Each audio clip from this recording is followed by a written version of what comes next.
Faustino Catalina. Iglesia Noticia. COPE. Estar informado.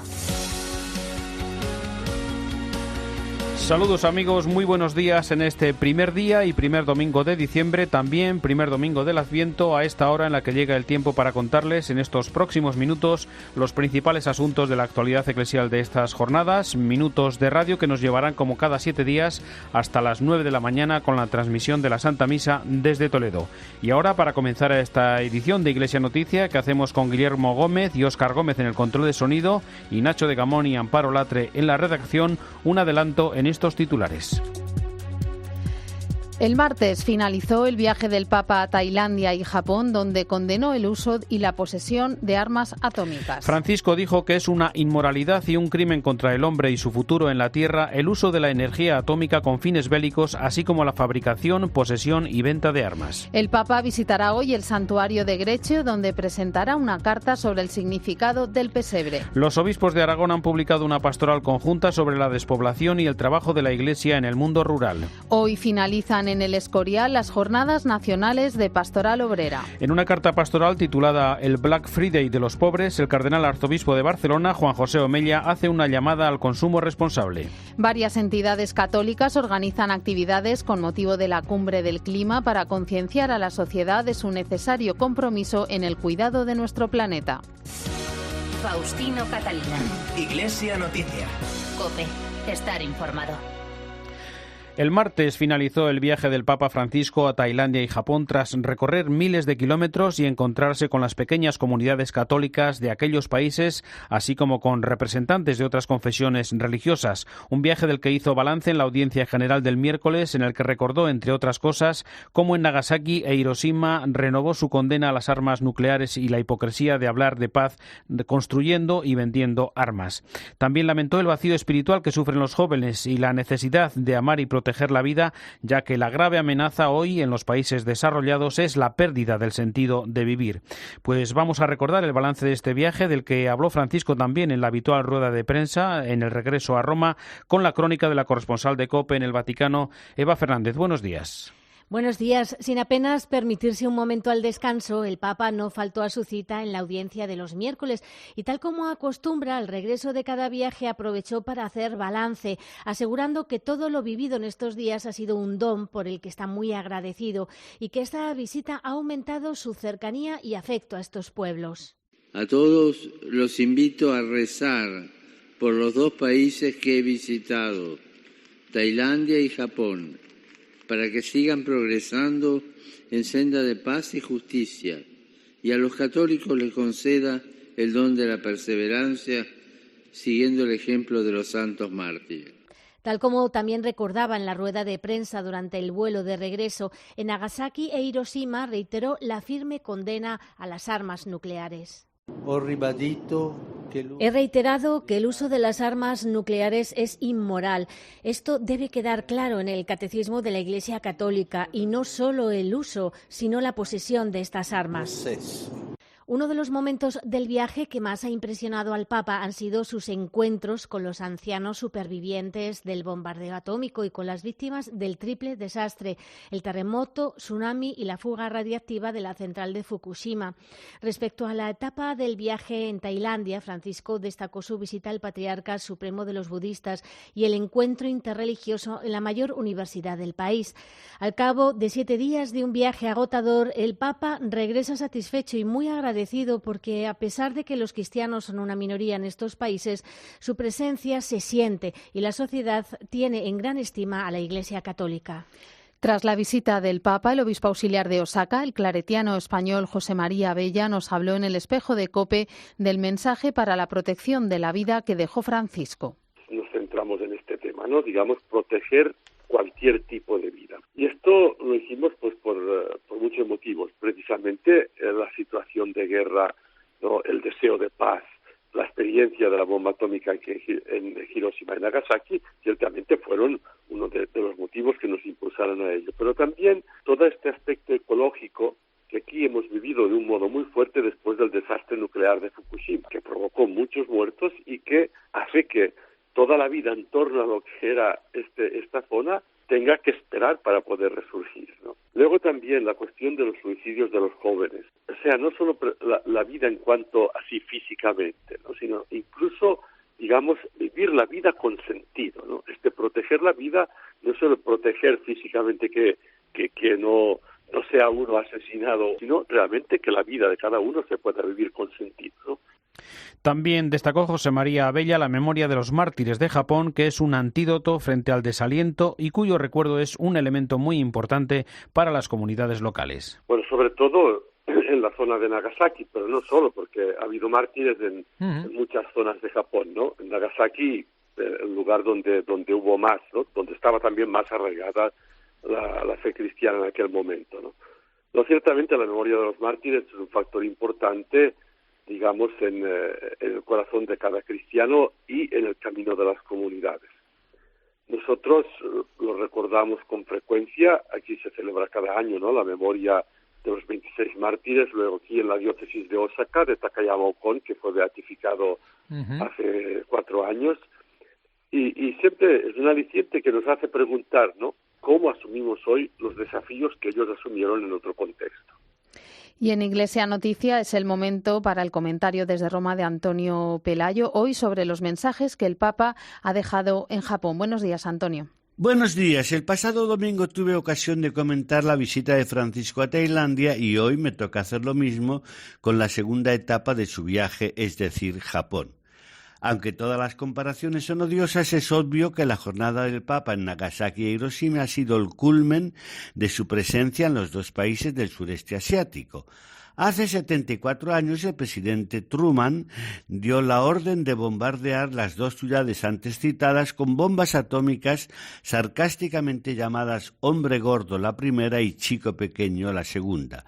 Las terroríficas explosiones causaron en el momento más de 100.000 muertes y en las semanas y meses posteriores otras tantas, sin contar quienes fallecieron años después a causa de las radiaciones atómicas, una hecatombe sin igual en la historia humana. Tanto en Nagasaki como en Hiroshima y en presencia de algunos supervivientes, Francisco condenó las armas nucleares y la hipocresía de hablar de paz cuando se construye y se vende material bélico. Aunque ya lo había hecho en anteriores ocasiones, nunca había sido tan rotundo, afirmando que el uso de la energía atómica con fines de guerra es hoy más que nunca un crimen no solo contra el hombre y su dignidad, sino contra toda posibilidad de futuro en nuestra casa común, la Tierra.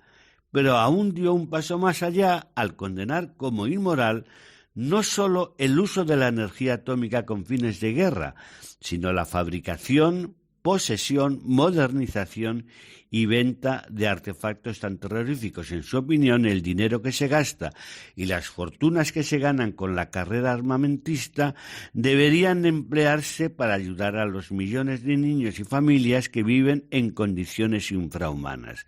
Una idea que ya había lanzado Pablo VI en su encíclica Populorum Progressio.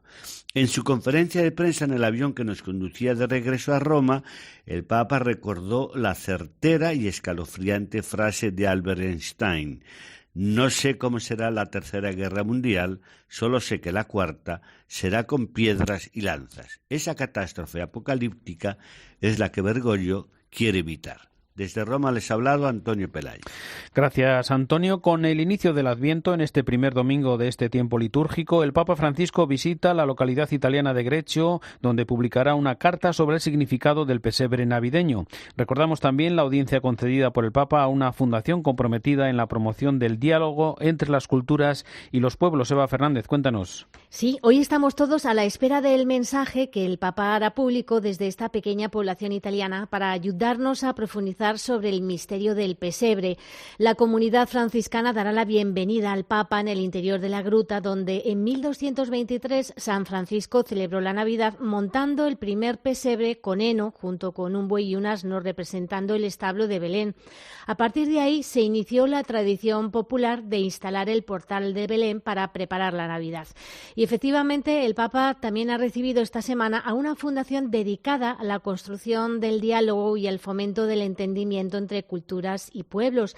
Francisco les animó a que siguieran la vía del conocimiento recíproco porque es el mejor método para crecer en la fraternidad entre personas y pueblos.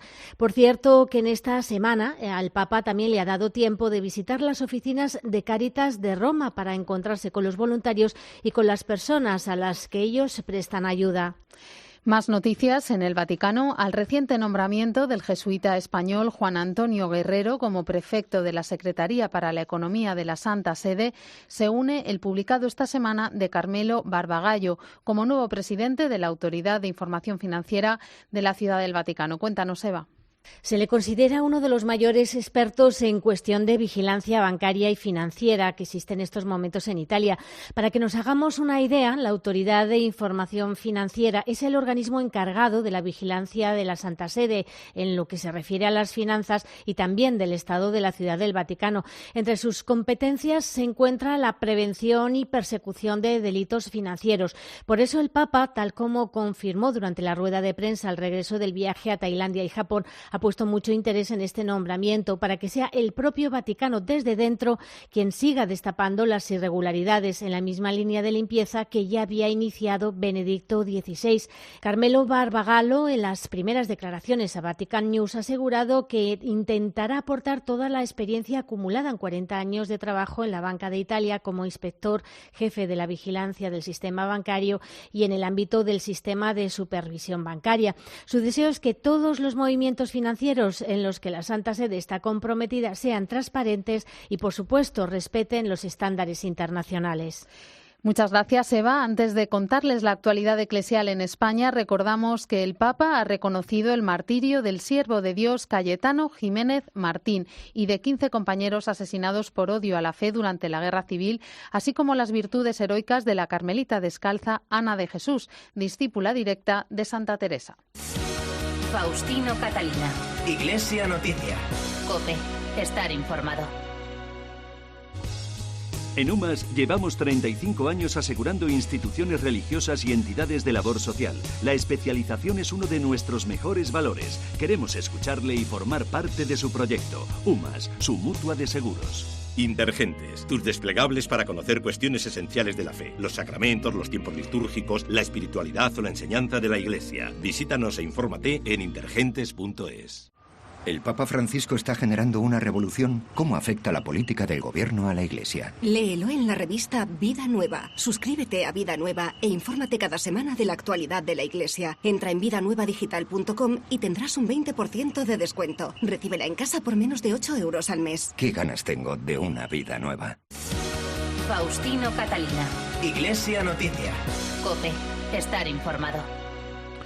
Nos adentramos ahora en los temas de actualidad aquí en España. Convocada por el presidente de la Conferencia Episcopal, el cardenal Ricardo Blázquez, el lunes se reunió la Mesa de la Educación, de la que forman parte representantes de distintas organizaciones educativas con una preocupación común: el respeto y la promoción del derecho a la libertad de educación. Nacho de Gamón, buenos días. Buenos días. Es necesario respetar la libertad de educación si se quiere lograr una convivencia social. Es una de las conclusiones extraídas de la última reunión de la Mesa de Educación de la Conferencia Episcopal, convocada por su presidente, el cardenal Ricardo Blázquez, en la que participaron el presidente de la Comisión Episcopal de Enseñanza, Monseñor César Franco, el director del secretariado de la Comisión, José Miguel García, y también representantes de Escola Cristiana de Cataluña, Escuelas Católicas, CECE, CONCAPA y COFAPA, además de delegados diocesanos de educación.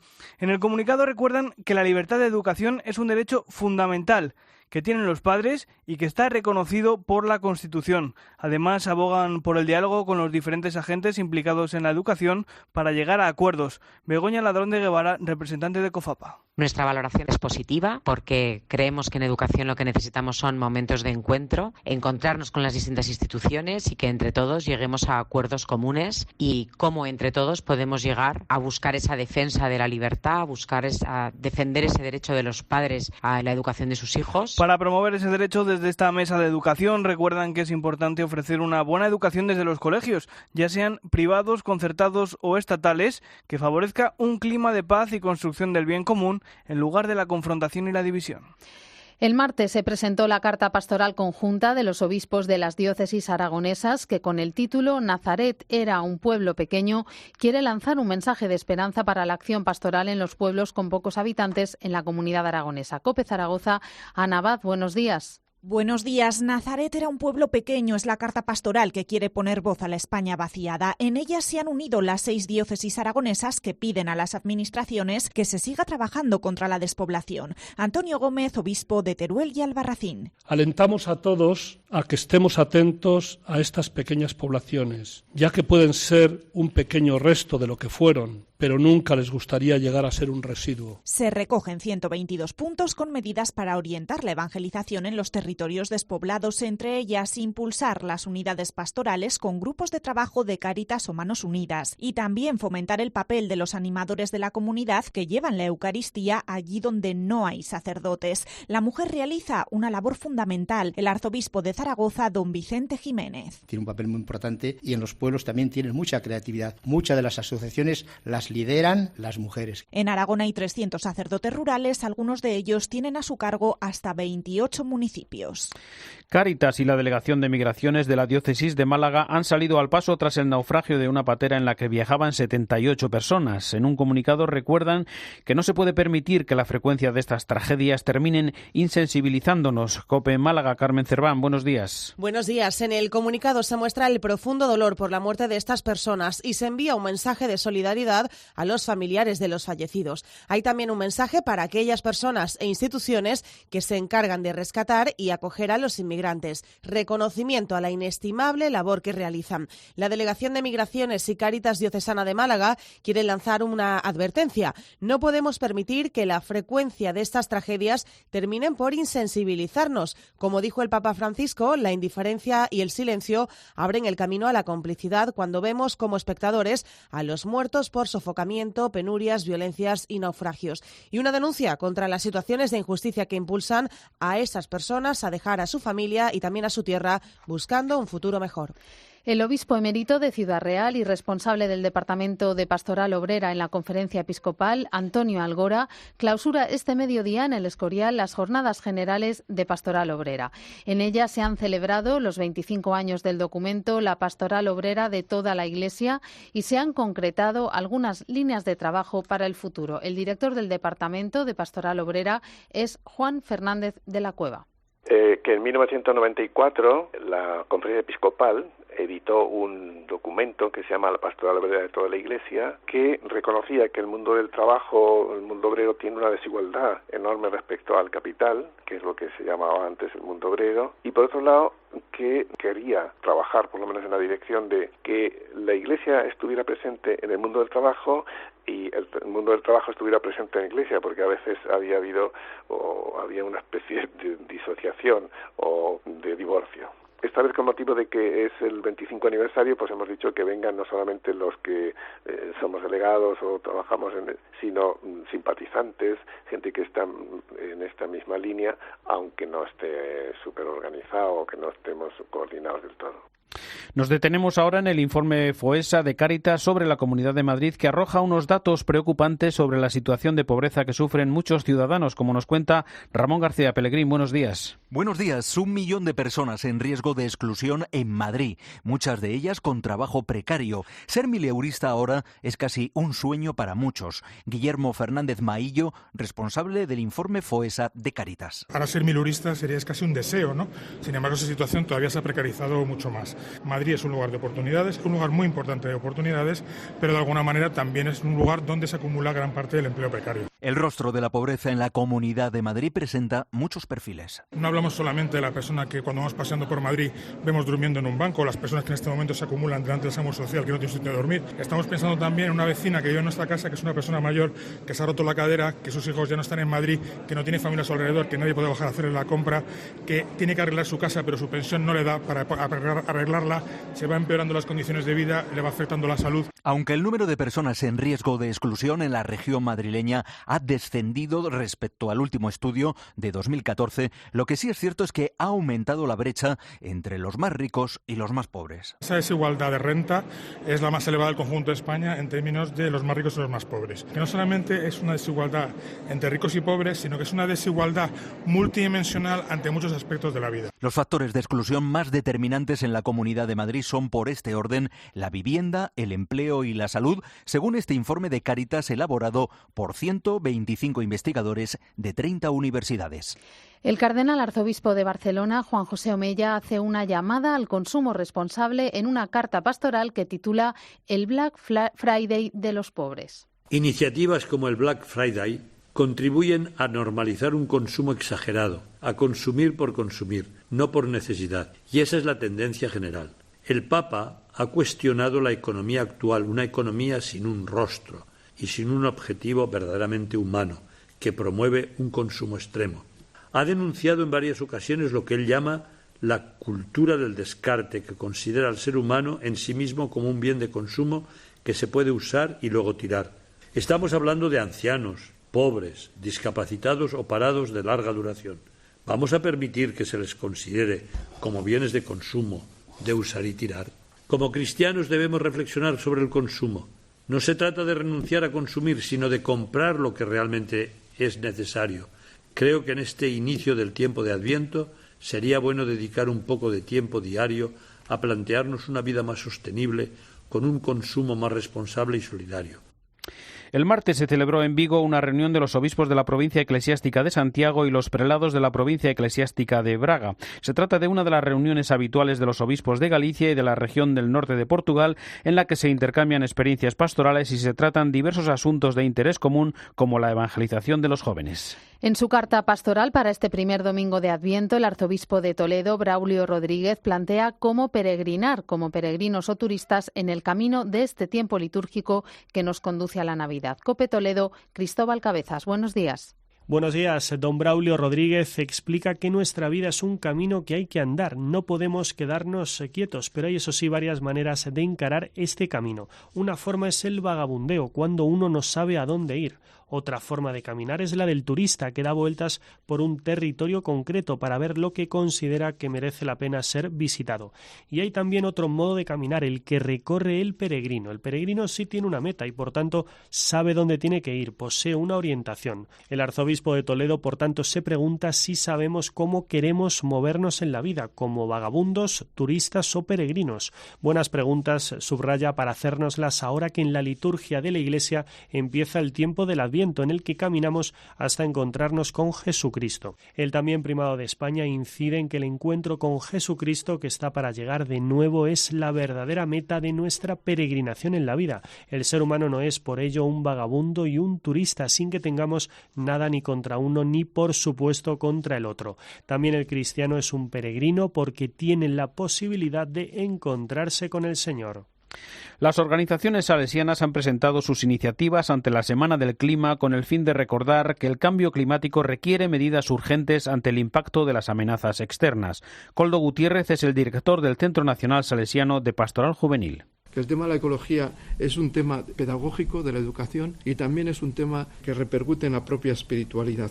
Esto sí que es algo que nosotros podemos hacer. Nosotros no somos científicos, somos gente de la pedagogía, de la educación, y decir que la ecología tiene su raíz cultural y tiene también su lugar en la cultura. Y por eso los estilos de vida, desenmascarar los consumismos, dignidad de las personas, eso es tema cultural. Y de la pedagogía es pues los elementos que nosotros podemos poner, como recuperar algunas categorías, los valores, las virtudes, el misterio, la belleza. Esos son temas pedagógicos. Y el tema de fomentar la gratuidad, la gratitud, la conciencia de la conexión entre la creación y las criaturas, esos son temas de vida espiritual.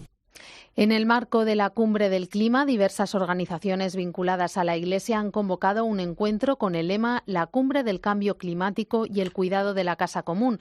Tendrá lugar a partir de las 10 de la mañana del próximo jueves en la Fundación Pablo VI de Madrid y girará sobre la doctrina social de la Iglesia, la educación como motor del cambio social y las inversiones éticas y la desinversión en combustibles fósiles. Entre los participantes previstos están el presidente del CELAM, el cardenal Miguel Cabrejos, y el director ejecutivo del Movimiento Católico Mundial del Clima, Tomás Insúa.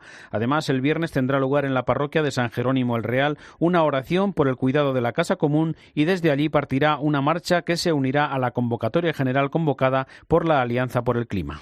Ayer se presentó en Madrid la campaña Esta economía mata, todos responsables de todos o todos esclavos, que ha puesto en marcha el movimiento cultural cristiano con un videomensaje que suena así. Todos responsables de todos o todos esclavos. Ser todos responsables de todos es la única vía que nos dignifica y nos permite ser protagonistas de nuestra vida social, económica y política. Y esto pide una cultura distinta, una cultura solidaria, autogestionaria. Hay que volver a luchar por el ser humano y su dignidad inalienable. La falta de una auténtica voluntad política que se enmascara con puro asistencialismo sigue siendo la principal razón de la campaña por la justicia norte-sur, que el movimiento cultural cristiano lleva realizando desde hace más de 30 años. Te proponemos acciones sencillas pero importantes en esta línea, para potenciar una cultura de la responsabilidad, una cultura de la solidaridad, de la lucha por la dignidad de todo ser humano, todos responsables de todos o todos esclavos.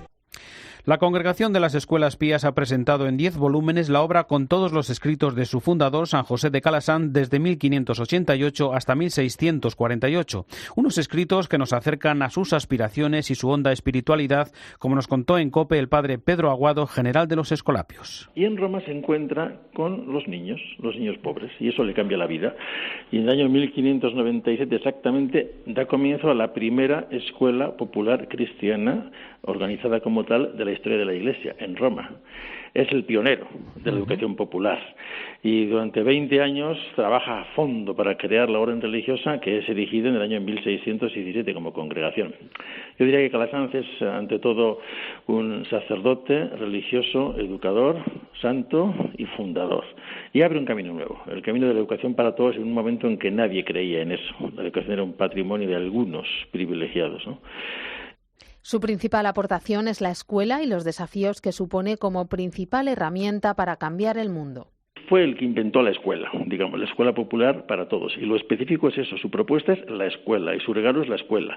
Después han venido muchos otros grandes personajes, pedagogos, santos, que han hecho sus aportaciones, pero lo que él aportó fue la escuela. Y dentro de esa aportación hay muchos datos que son preciosos. Por ejemplo, el concepto de educación integral, el concepto de la centralidad de la vida de fe en la escuela, el desafío de la innovación, la acogida a personas de otras religiones, en las que él realmente abría sus escuelas en aquellos años, la formación de los maestros con los mejores sabios de la época. Él envió a los escolapios a estudiar con Galileo, cuando Galileo todavía estaba condenado.